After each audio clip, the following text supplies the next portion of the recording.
Hello, listeners, and welcome to part two of this mini series on understanding a life of cultic influence. Here is Nicole.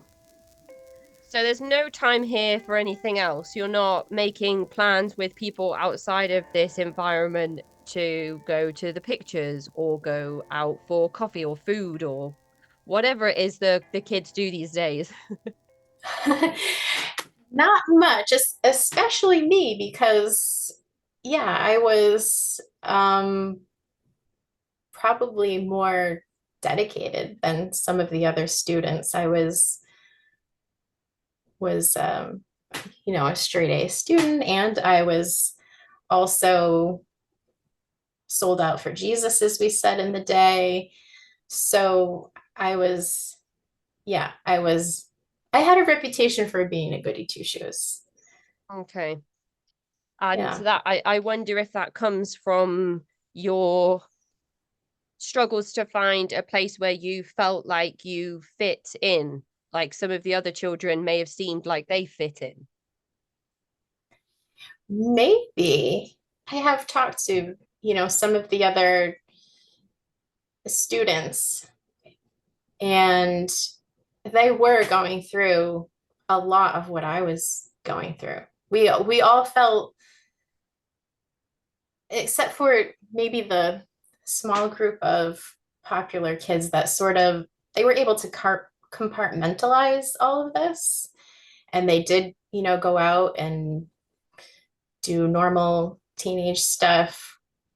But the rest of us who did not compartmentalize it and it was our lives, we all went through the same things. And we eventually we we found each other in that environment, but we were holding each other accountable. We Right. did eventually find each other later in life too and say, oh my goodness, that was actually horrible. But When you spoke about how in the youth group, people would talk about there being a lack of enthusiasm, if that was coming from the youth group leaders or whether that was coming from the other children, because there's often in these environments from what other people have talked about this level of sort of presenting yourself as the most devoted and perfect congregant, and then also kind of gossiping or judging other members when there appears to be an obvious lapse in their perfection and devotion. And when the pastor is calling people out for those things, and if the children are seeing parents speak this way or the pastor speak this way, if that was coming through in the other environments where it's kids speaking to kids in a way that mm, they've experienced adults speaking to and about other adults. yeah, there was some of that. I do have a whole um, big formative experience around that, but it was mainly the youth leaders. They would take us aside individually and just ream us out, like yelling and screaming, or from the pulpit, just stop everything, stop the worship, stop the preaching, and just start railing into us because there was less oversight on those nights. There was just, like two guys in the building with a bunch of teenagers, maybe one female chaperone, and they could just say whatever they wanted to. They could talk about sex, which they did frequently, and it was very weird. Um, as a teenage girl to hear a middle-aged guy talk about sex from the Mm. pulpit to all of us. That stuff was not on my mind. I did not want to know. I did not want to know it was on his mind. You know what I mean? So I did find that weird. When you ask, some of the things I found the charisma, the charismatic side weird. I just was not into that. And I also was not into hearing about sex, even if it was presented in a way that was, again, air quotes, pure, because it really wasn't. It really wasn't pure. I I should not have been. It was not appropriate. So that's how I felt about it. Yeah, yeah. I kind of listening to you talk about it also feel a bit uncomfortable as well. And imagine I would kind of be thinking, Yeah. what is happening here? I don't understand what's going on.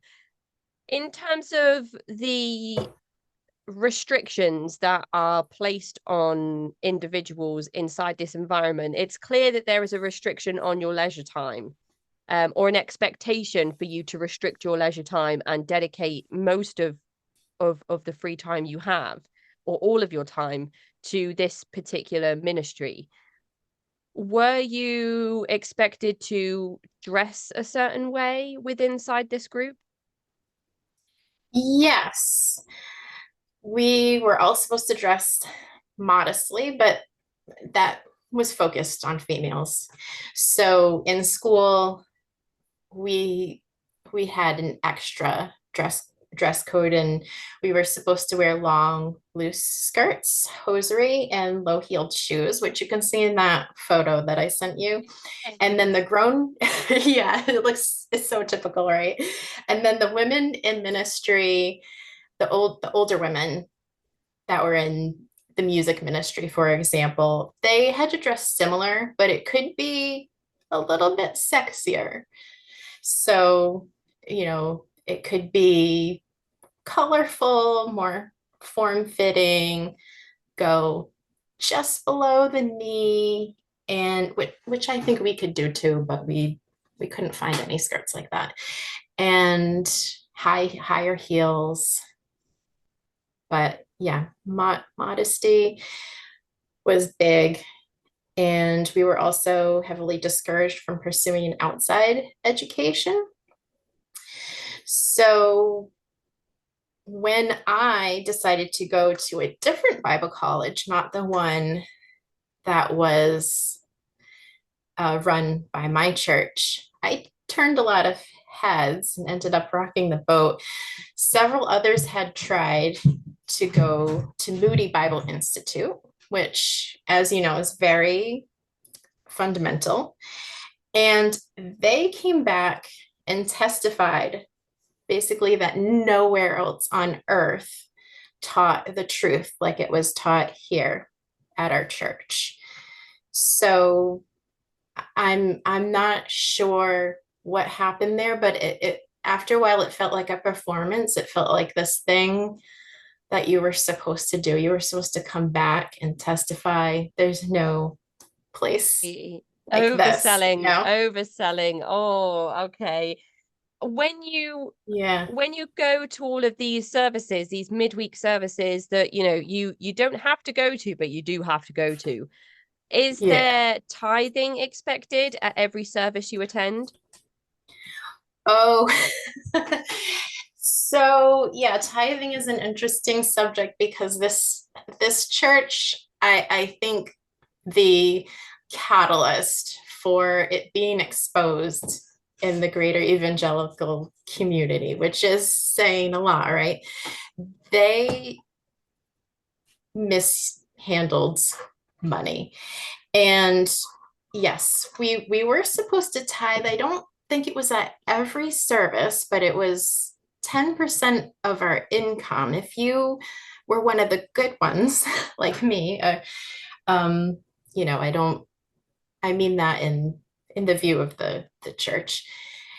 You gave 10% of your pre-tax income. So for me, when I Right. started working, that was about 30%, right? And then taxes, because I was because of how I filed as a dependent, that was another 25 to 30%, So I didn't keep much of my money when I was working and saving for college. I kept maybe half if I was lucky.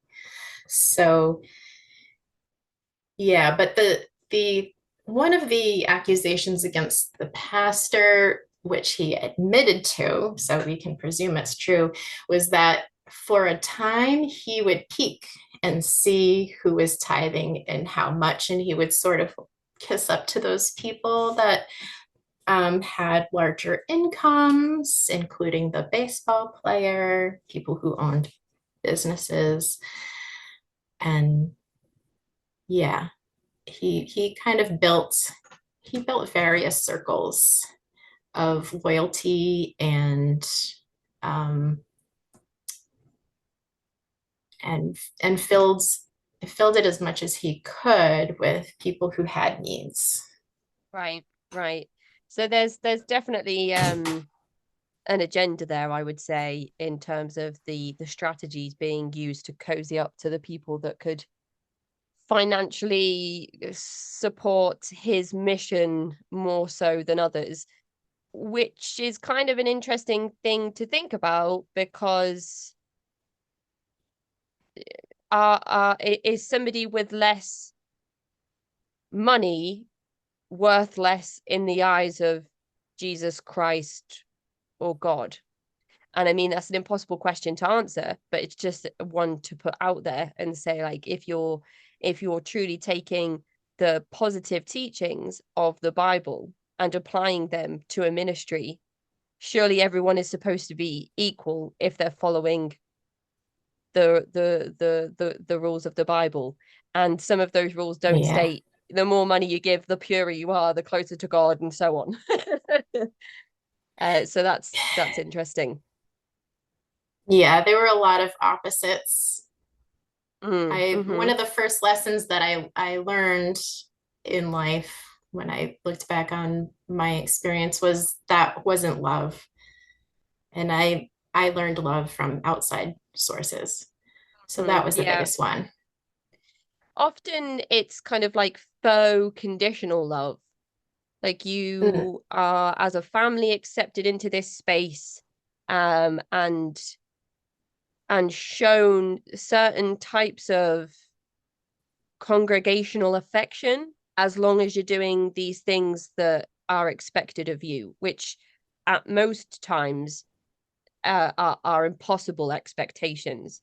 And it's exhausting and keeps people in this state of doubt and keeps people in this state of striving to be more than they can possibly be. And by putting these expectations, even just time wise and financially on individuals, makes me wonder how the adults and the parents must have been feeling about their involvement with the church.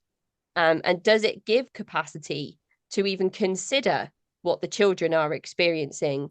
And of course, we should always be thinking about what our children are experiencing, but psychologically, maybe there's just no space for that. And I can't speak to that because I have not had one of these experiences, but it's just something I think about in my mind how how first generation individuals must have been feeling, or if they even realized or recognized any of those thoughts or feelings because you're just drowning in this ministry. But you've talked about going to college, controversial college. You've talked about going to controversial college and driving around, passing your test, and getting a job. What do those things entail? And how is it that you come to eventually leave this group? Because there's a second part to this story. right. Yeah, so I left both mentally and physically in baby steps, which I've talked about a little bit. First, I decided to go to a different Bible college just because I was sick of being where I was. I was starting to feel the fishbowl effect, and I was just too miserable. I had to do something else. And I've come to realize that that Bible college was also a cult, but it felt very liberating at the time. So that's saying a lot. And I I began to work to save up for college. And at work, I met non-Christians, including Catholics, whom we considered non-Christian, right? I know now they're Christians, but at the time, they were not considered saved or anybody that you would want to uh, associate with too closely. And I I realized that these friends that I made were showing more friendship than what I had experienced in Right. the cult, which at the time I didn't realize was a cult. People had told me, but I still called it church, right? So then at college, I learned about evolution in a way that was not filtered. And I still had questions, but they were scientific questions. And I learned logic. And um, in fact, I think that class was together. I think, yeah, I learned both in the same class and had a professor that was very patient with me and answered all my questions. So um, then the final blow of physically leaving was I got engaged and I had been taught to follow the man, um, where he would lead me geographically, spiritually, etc. So I started going to my husband's church. And then I had a confrontation personally from the pastor. I had experienced confrontations from his family members earlier if I had talked to ex members. But this time he confronted me personally, and it was a very manipulative way. It was weird. I didn't listen. But then the wedding was just a fiasco because he scared my mom and insisted that he preach at my wedding and we get married in his church and not my father-in-law's church. His My father-in-law was pastor of his own church. And then the message he preached was the same salvation gospel message, but many there at my wedding, including one of my great aunts, thought it was too morbid for the occasion. And it got even more morbid, comparing my husband to Christ. And, um, he should be prepared to die for me. And it just wasn't a very happy occasion. So, um, that was just kind of the fallout from me leaving.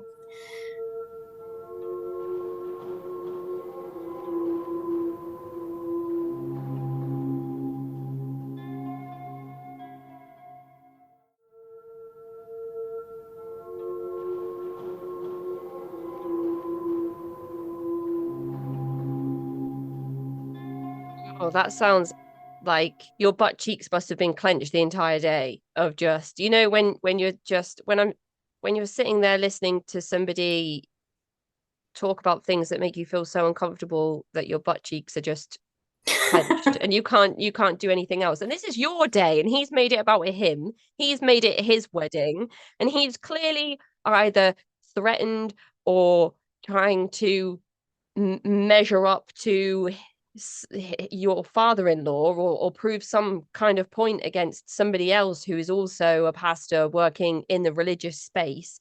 I mean, what do you think the motivations were behind all of these things? To get you all to move over to his church or to try and scare you into staying or converting everybody over? I just don't see what his goals were with this entire thing. And it's your wedding day. I mean, it's your day, isn't it? You and your husband celebrating your union, your love. So that must have also just been exhausting and devastating as well. Well, yeah, I was used to him being like that. And yeah, that part, negotiating everything up till then was stressful, but then I was just kind of, yeah, just tired of it. And I was like, okay, whatever, I'm getting married. And I was excited about getting married.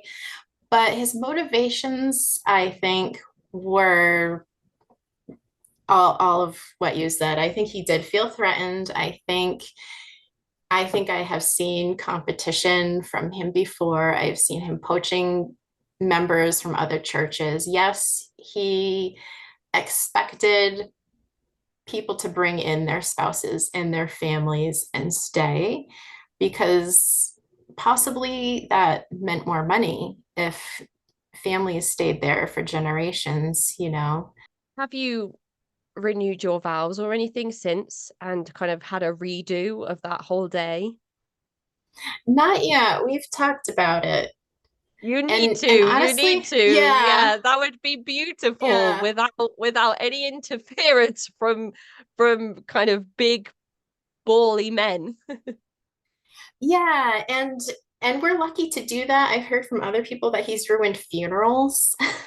Oh my So, gosh. yeah, he's just very, or he was. I don't know who he is today, but he was very self-centered. And this is the big catalyst for you making some big changes in your life. I would say that it was still gradual as far Right. as deconstructing. Everything took a lot of time, and I think having children changed a lot of how I thought because this sounds kind of silly, but I started reading picture books to my kids. And I was only allowed to read, Bible stories, maybe a couple of, approved picture books. And part of it was we didn't have money and that's what we had. And the other part was everything had to be under a certain lens. And I read about these cute little lessons from people who supposedly didn't know anything about life, right? And um yeah, another thing was when I had my son, we didn't go to church for 6 weeks. And we both realized that was really nice. Yeah, So yeah. we got like the space, the mental space, like what you were talking about before. If the indoctrination occupies your mind, you don't have time to ask any of the other questions. So, and then of course there were political things going on at the time, and evangelicals were, oh, well, there was the whole in the United States um, gay marriage question. And like I said, I knew some people that I thought should be able to get married because they did understand love and they loved each other. And I was taught, no, that's not real love. People in the world can't understand real love. And, people um, in that space just didn't think it should be allowed. And those politics were part of the beliefs. And I just was not following them down that road. So yeah, it was just little things like that. I think just being an adult and getting away, I just had that little instinct, right, to push myself a little further. Why don't I go outside and talk to other Christians? And then it was, you know, other people in general. And yeah, it was just baby steps. Yeah, yeah. And your trip to Disney as well, which we haven't talked about. Right. Yeah. So when we got married, and I think Disney was banned in his church too, because he was from the Baptist tradition. I said, I've never been to Disney. And before we start adulting, I would love to just be a kid on our honeymoon and go to Disney. So he took me to Disney. And yeah, like I said, we saw a supposedly transitional form there, which is still alive and existing today. So that was interesting. And and yeah, just I didn't, you know, um, nothing horrible happened to me for going to Disney. So, I mean, mostly just too much fun and excitement that leaves you in a kind of pool of exhaustion is what comes from going to theme parks. yes. Especially ones that are all singing, all dancing, all performance, all candy. And I see why they don't want you going to places like that when you can experience the joys of Mm, music and Disney films and cultural moments that a lot of people in these religious spaces aren't allowed to experience as children, whereas typical children have seen lots and lots of Disney movies. And you had an experience at the theme park that contradicted what you had been taught in the church. You saw something that contradicted something that you'd been taught there. So you can see why they would deter individuals from going to those types of places, because it, as you said, puts cracks in the perfect porcelain, and it kind of starts to break down all of those things that have been carefully put in place over many years, over many hours, like a facade almost of things that you can expect from life, and if you live it a certain way. So it's really exciting. I've never been to Disney, but I have kids now, so I imagine that at one point there's no way around it, but we'll have to wait and see. it is fun. It is so much fun. And yeah, it was eye-opening. We had Ken Ham. I'm sure you're familiar with Ken Ham come speak at our church. So and for listeners who aren't familiar, he's an Australian, I believe, famous for visiting churches and teaching supposed facts, but they are not facts. They're made up lies that evolution is not true. And there's a lot of false logic that goes into his arguments as well. Oh gosh, it's just one thing Yeah, after another, isn't it? There's probably this yeah. big build up to this really big personality coming to the church, and everybody makes everything perfect, and everyone sits there and listens to this person in silence because they have so much truth and wisdom. And it reinforces that this person must be speaking the truth because everybody's sitting there listening, and it's such a big deal. But it all comes back down to all of these big people in positions of power networking together to spread the same mistruths to gain more money, is how it feels when I kind of look at it on paper. So I'm so thankful for you having these small experiences that all culminated together to you eventually deciding to leave this church. Yes, I'm grateful to be out too. It was like I told you in an email that it wasn't all negative, but it was mostly negative, and I was miserable. I'm very happy Mm. to be out of that environment. Mm-hmm. But in your emails, you also said that once you left, you were kind of floundering. There was this space where you had lots of time and you're getting used to a big change in life, and things have gone from all of your time being in this church to you meeting the man that is still your husband today and starting a family. And then you find yourself becoming involved in something else.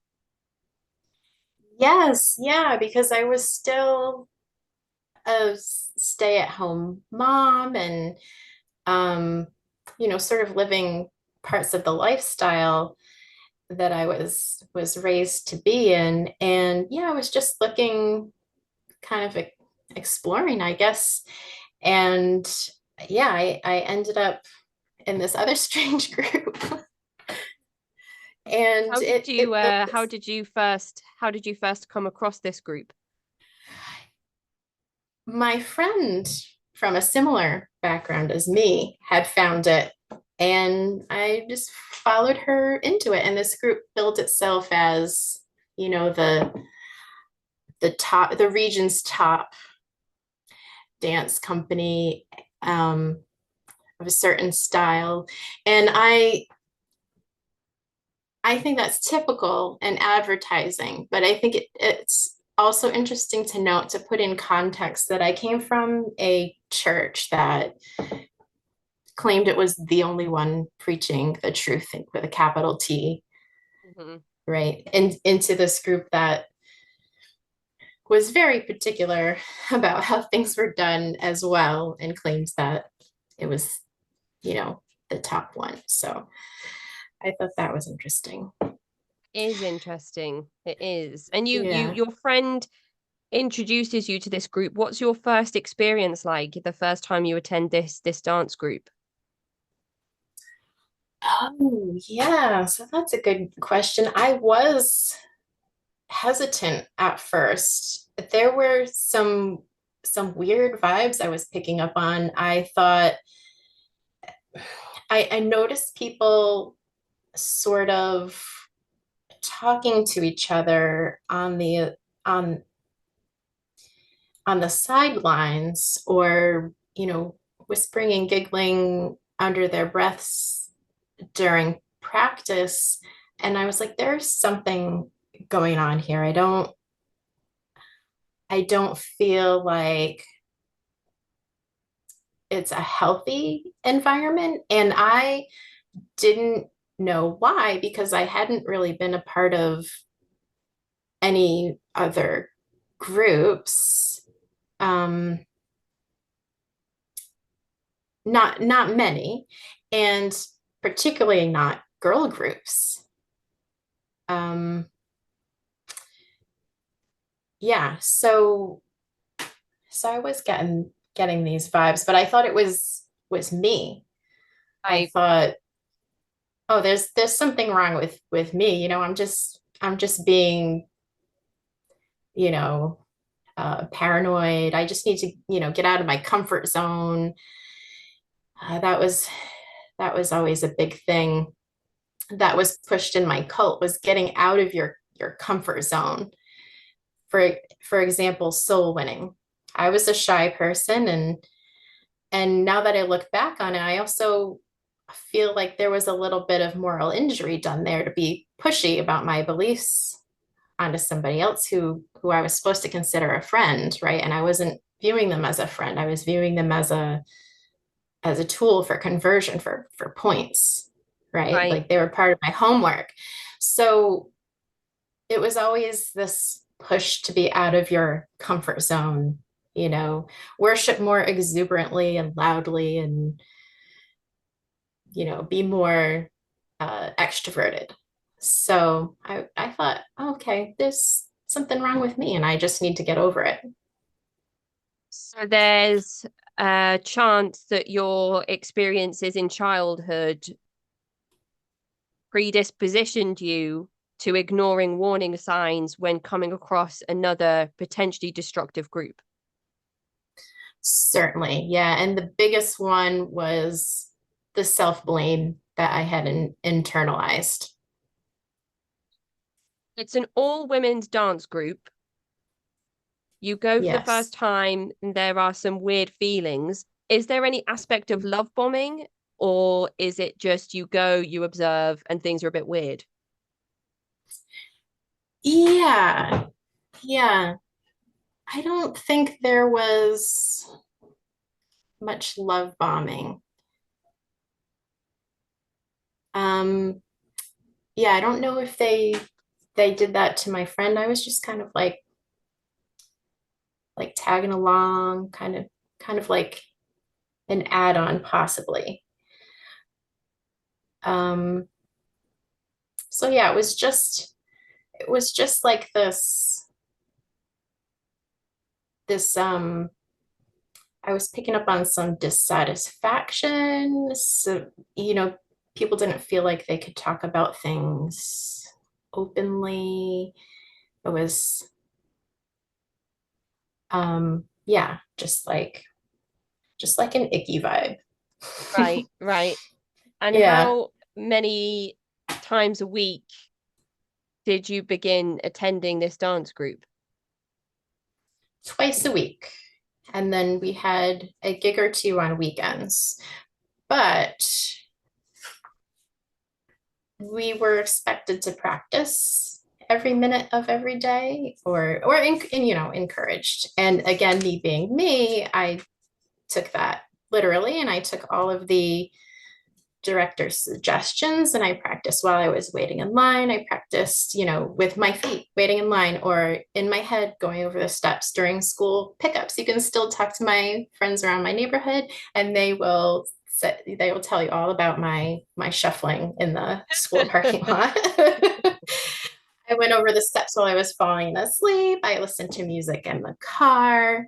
There was an annual retreat as well, which was supposedly voluntary, but it wasn't really voluntary because people experienced ramifications for not going, even if it was for a family or a work commitment. So it took up quite a bit of time as well. Did you become an integral part of this dance group? Somebody that would be kind of a notable face, that would be there at every session, that would be part of any extra groups that got together to practice steps, or anybody offering advice to others on those kind of you mentioned when you were a child that you were seen as some kind of a goody two shoes. Is this something that also transferred when you were a part of this dance group?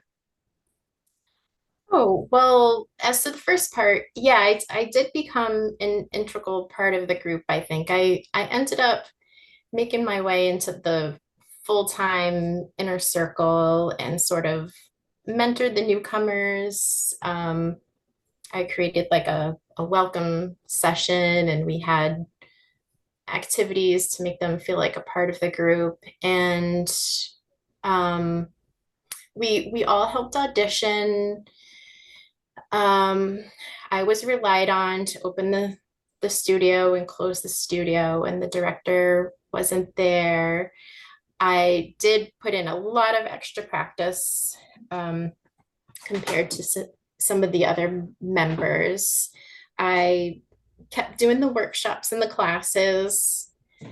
And so yeah, I had a key and I was there in the studio on extra days as well. So it's taking over many parts of your existence. Yes, and it wasn't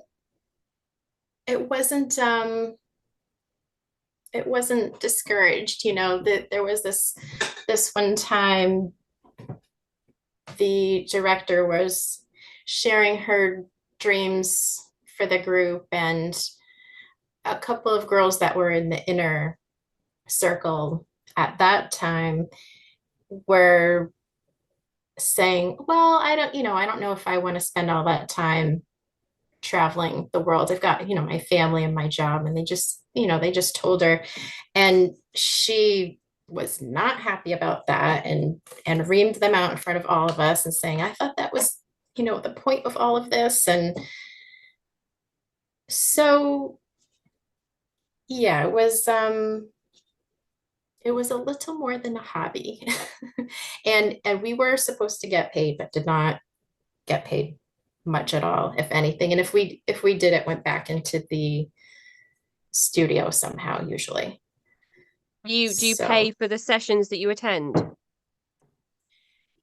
we did not pay for practice time, but we paid for there was a mandatory class that we had to take at a discount. We got discounts, but there was a mandatory class that we had to take, and we were encouraged to still take the workshops, which I did because I had more opportunities in the workshops to actually perform. And we paid for our costumes sometimes. We paid for all the extras like shoes and special undergarments, parking at the event, things like that. the retreat as well. Yeah, the retreat. Yeah. I want to hear all about the length, the cost, how far away it was, and the types of activities that took place whilst you were there. Was it kind of like a go, go, go, go timetable, like non-stop? Yes, it was. When one time we went to New York City and we were on this scavenger hunt, and yeah, things got really weird there. A lot of stuff went down apparently during the scavenger hunt. I think just because everybody was feeling so rushed and competitive, and the director had like a meltdown tantrum there. And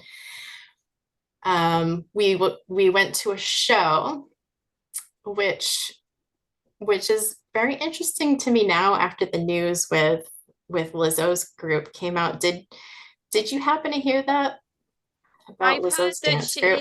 she's being sued for creating a toxic work environment. I heard something along those lines. Yeah, one of the incidents was that she had taken her dancers to a show, and I think, part of this is dance culture, but as somebody told me, if it is, we still need to speak about it. So we went to the show, and it was very sexy, and some of us enjoyed it, but some of us, someone said, oh, I can't, unsee that. I need to bleach my eyes now. And the director stormed off in the middle of New York City alone, just like ditched us there, and we had to go chase her to make sure she was safe. And I just thought it was interesting because, it wasn't really voluntary to go to that show. And it's not like we did the same things. It's not like we were getting any tips from watching the show. So yeah, it was just there was a lot of pressure. Yeah, yeah. And was this affecting your life outside of the dance group? You said that you were spending a lot of time practicing, listening to music. Are you finding that your family time is being affected by all of this? My father-in-law got sick, and I get to really say goodbye or visit him in the hospital because I tried to say, well, I did say, I can't do this number that you want me to do. Um, I've got to go, my father-in-law's sick. And the director said, well, if you don't do this number, you can't do this other number that I had been practicing on. So it was like an all or nothing. I'm really not sure what she was trying to do there, but I didn't want to let down the other girl that was doing the number with us, and I chose to do both. And I kind of regret that decision. So that was the biggest regret, but there was a lot of family sacrifices, and I wasn't as present at work either. And then one of the catalysts for me leaving was that I would keep getting these texts that would be really intrusive during important times like family vacation. I was volunteering in the community, and I was helping coordinate an event where the mayor and my representative was attending, and she would demand that I just drop everything and call her because she needed to discuss something. And sometimes it was about the number, sometimes it was, just policing something. And Yeah. I I was like, this is really not okay. This is crossing a boundary. So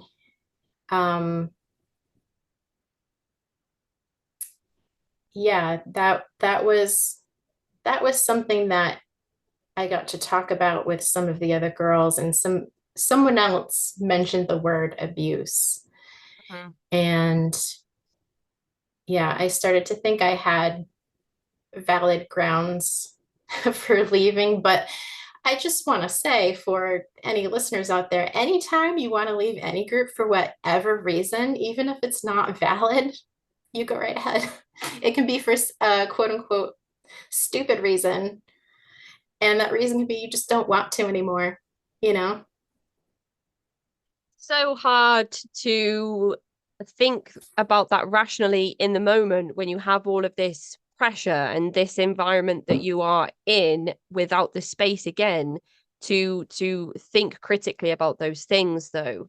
I mean, Nicole, now Yeah. with all of your cult awareness and education that you have under your belt at this point, whether it's been through independent research and and educating yourself, or whether it's been taking courses online on statistics, which I know you've been working through.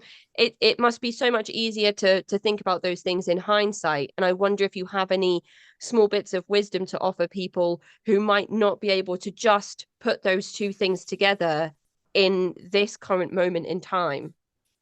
Yeah. So I would say if you think you're in an environment that's weird, right? Like I picked up on these vibes that it just wasn't I was thinking this isn't positive, right? Like there's something going on here, maybe a little backstabbing and gossiping, I don't know. But listen to your gut, and that is so much easier said than done if you've been programmed not to. But if you think you're in a weird place, whether you have the terminology to call it toxic or a cult or abuse, you don't have to stay, particularly if, yeah, this is complicated, but it's because I'm looking back on it now that group did it had advertised itself as being good for me, right? It was advertised as body positive, which it was not. It was a way to get out of my comfort zone. But the reasons I was feeling uncomfortable were valid. It had nothing to do with performing. I loved being on stage and making the audience smile and getting their feedback and talking to other performers that we met. It was something about that group and that leader. Yeah. So yeah, and don't feel like you have to stick anything out. Um, anything like that, anything that's supposed to be a hobby or even a job. You might be able to switch jobs. Um, so yeah, that's my advice for people who think they might be in a toxic environment. That is the end of part 2 of this mini series on understanding a life of cultic influence. To get in touch with me, you can find me at cultvaultpodcast@gmail.com or follow me on Twitter and Instagram at cultvaultpod. I am your speaker, Casey, host of the Cult Vault podcast.